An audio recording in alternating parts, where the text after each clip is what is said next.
planning on developing an integrated approach to teaching and learning with ICT.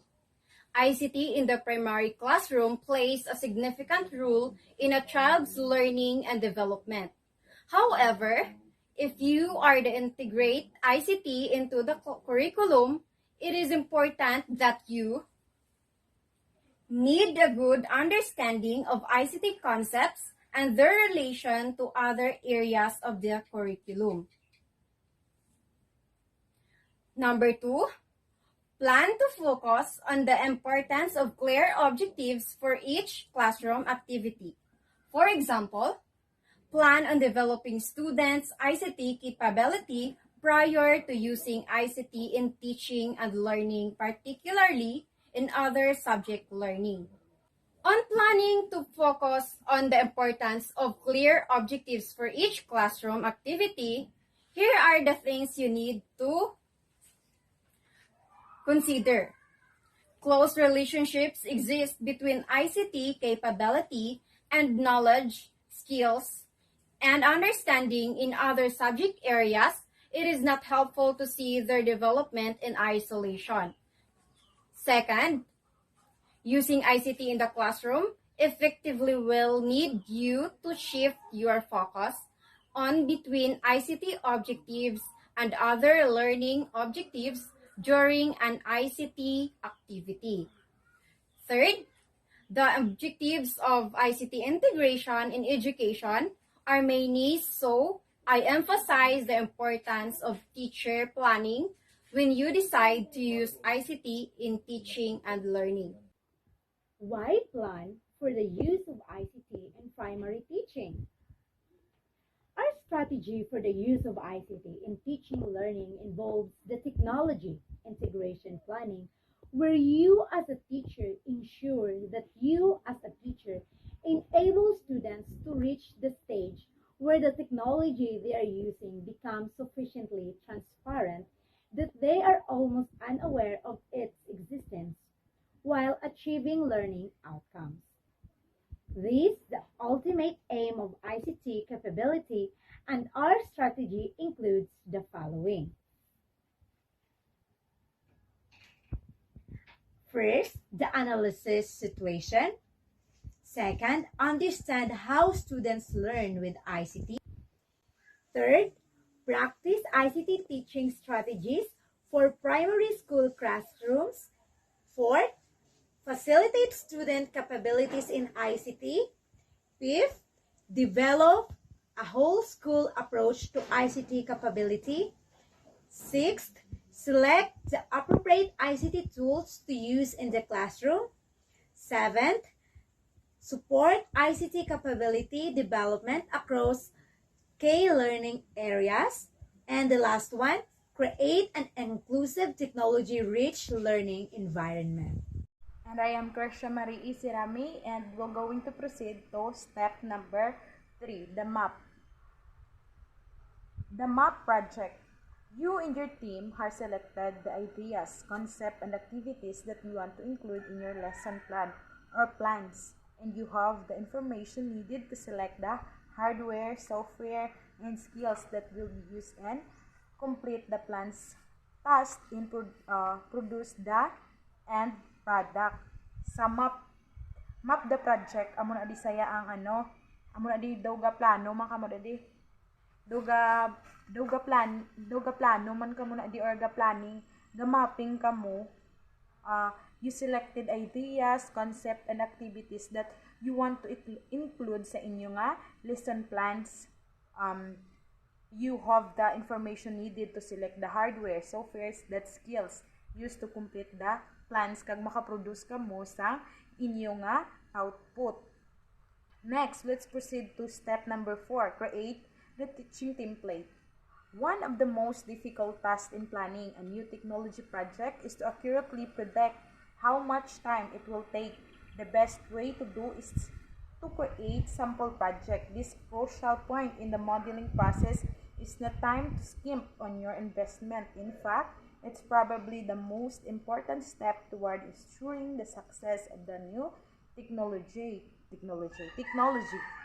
Ang step number 4 or the teaching template, it is the very hard budlay gini siya. It is a difficult task in planning. Technology is to accurately predict how much time it will take.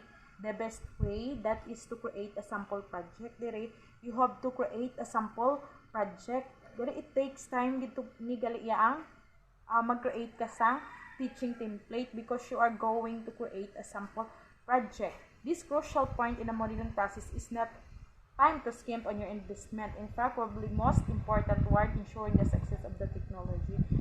This step number 4, create teaching template, is a very difficult part of planning.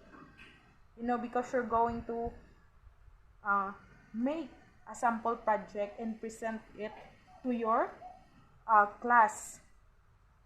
Next, step number 5.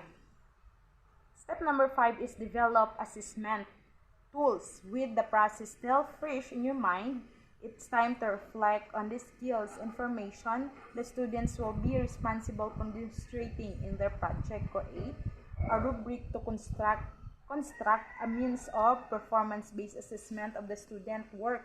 Identify how much weight you will give to grammar, spelling, content, specific technology skills.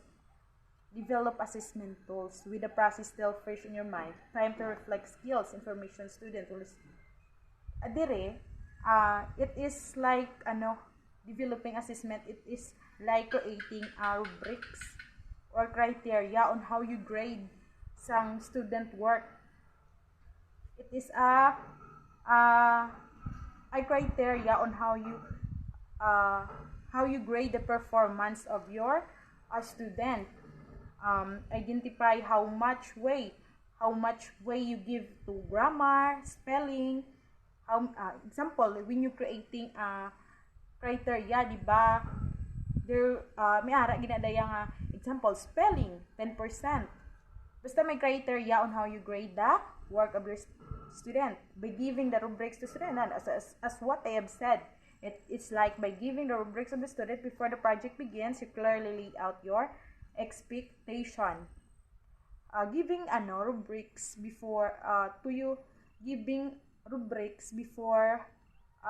the project begins is very essential because it will help also to the students on how they create, on how they construct their output. Next, step number 6, evaluation mode. Having finished your sample projects, it's time to evaluate what worked, what didn't.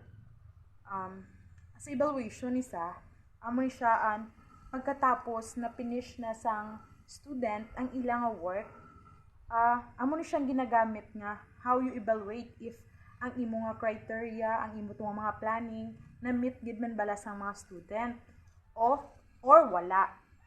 What resources or technology were missing and unnecessary, kung ano daang sa evaluation diri muni mabalaan kung ano ang mga importante, anong hindi, kung anong nag-effect sa imo nga ginhimo sa imo teaching or sa imo da nga pag sa imong output, pag hatag,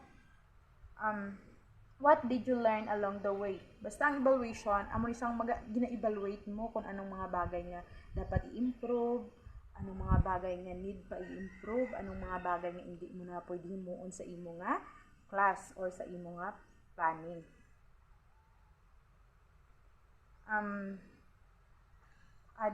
That is evaluation mode.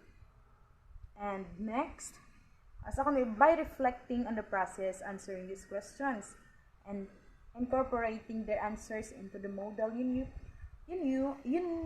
lesson plan, you'll find that you have the experience to work confidentially with your students and cope with future glitches.